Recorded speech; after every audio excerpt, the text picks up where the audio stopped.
Welcome, scholars, to Lesson 6-2.1, The Spirit of the Renaissance. Today we're really going to be looking at how the Renaissance comes to be and what it's like to be a Renaissance man or a Renaissance woman.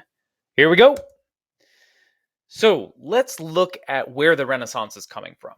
It's coming from a really bad time. 1300s in Europe was not a place that you wanted to be. There was tremendous political disunity, hundreds of different states throughout Europe, tremendous amounts of warfare as people fought to try to control these states, and most people lived under a system of serfdom. This was not a place that you wanted to live. And on top of that, wages are declining, food prices are increasing, and so you're working these 16-hour days, and at the end, you're just not getting enough money to feed yourself. It's a bad time. And to pile on a little bit, in 1348, you get the Black Death. So, if you want to create a short list of times and places that you don't want to live, 1348 Europe should be pretty high on that list. Not good. Not good at all. Stay out of the 14th century, at least the first half of the 14th century in Europe. Bad times. Now, just to show how bad it is with the Black Death, by 1400, and most of it happening in the first couple of years, the Black Death has knocked out really more than a third of the population of Europe. You get this huge decline in population going from 1348 to 1400. And in 1348, 1349, 1350, people are dying so fast that you can't even take care of all. You can't bury them all individually. You throw them into these massive mass graves because it's all you can do. It's all you can handle. You don't want to live here. You don't want to go through this. But that's not to say that some good things didn't come out of it. Social change does come to Europe largely as a result of the Black Death, but also a number of other factors that we have discussed in the past. The loss of population does mean that employers are going to need to increase their wages. The people who are working these farms have a better negotiating position. Their labor is worth more because there's less labor available. Additionally, there's less food required.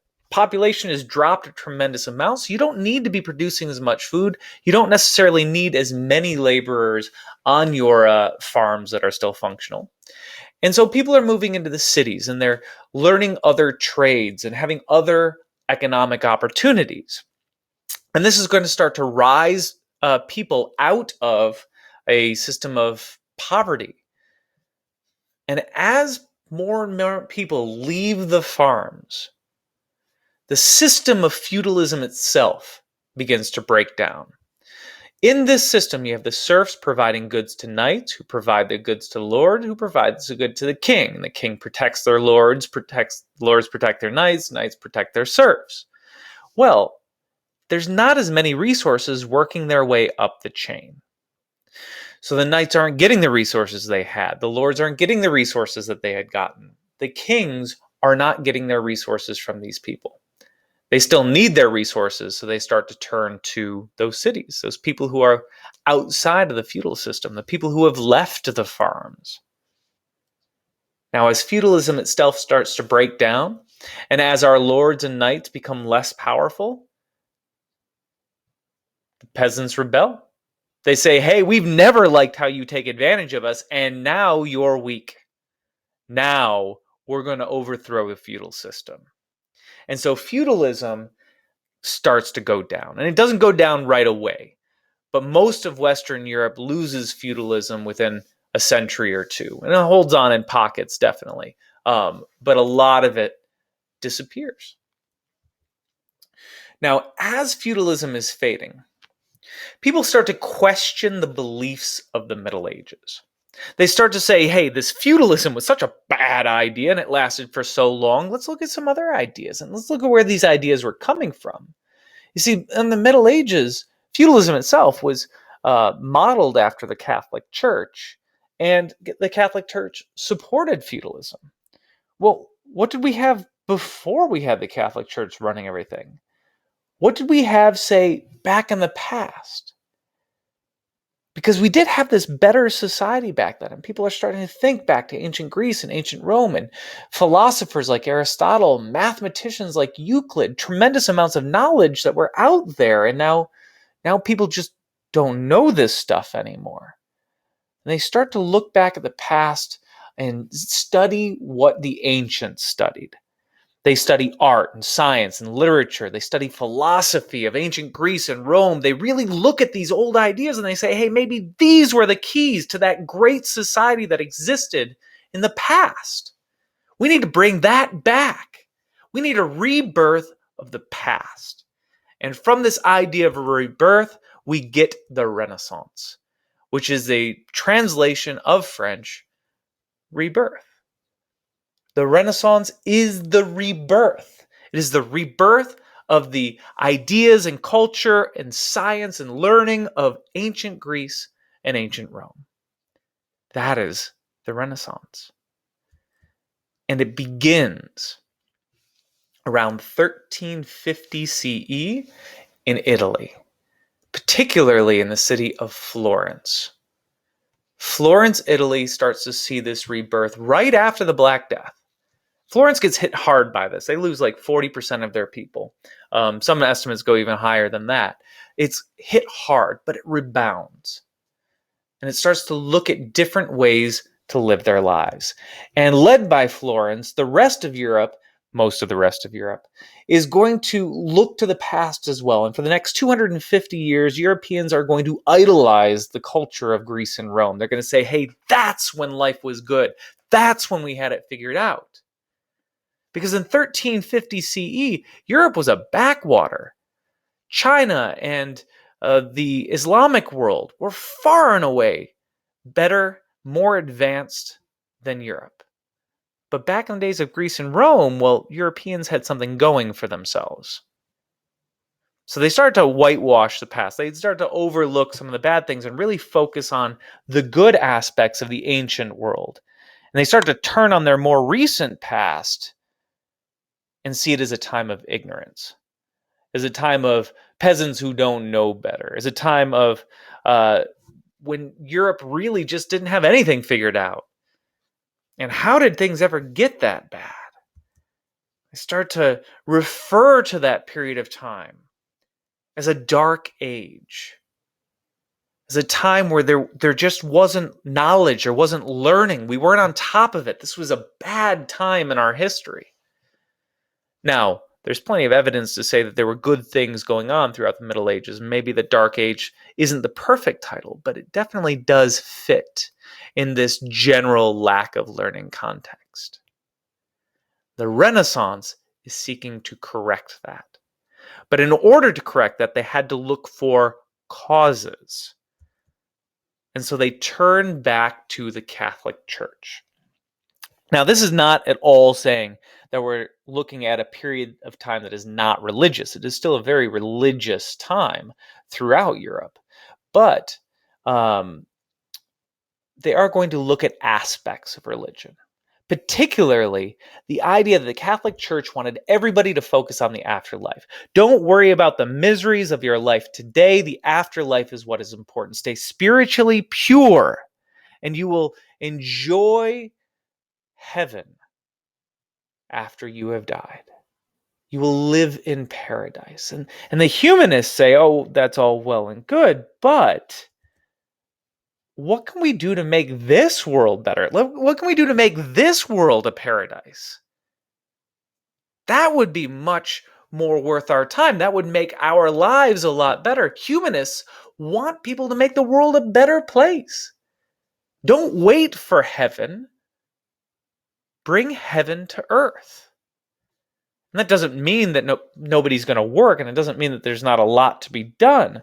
But it's just saying, hey, let's work on advancing our society and making life better. Let's make happiness one of the goals of our lives.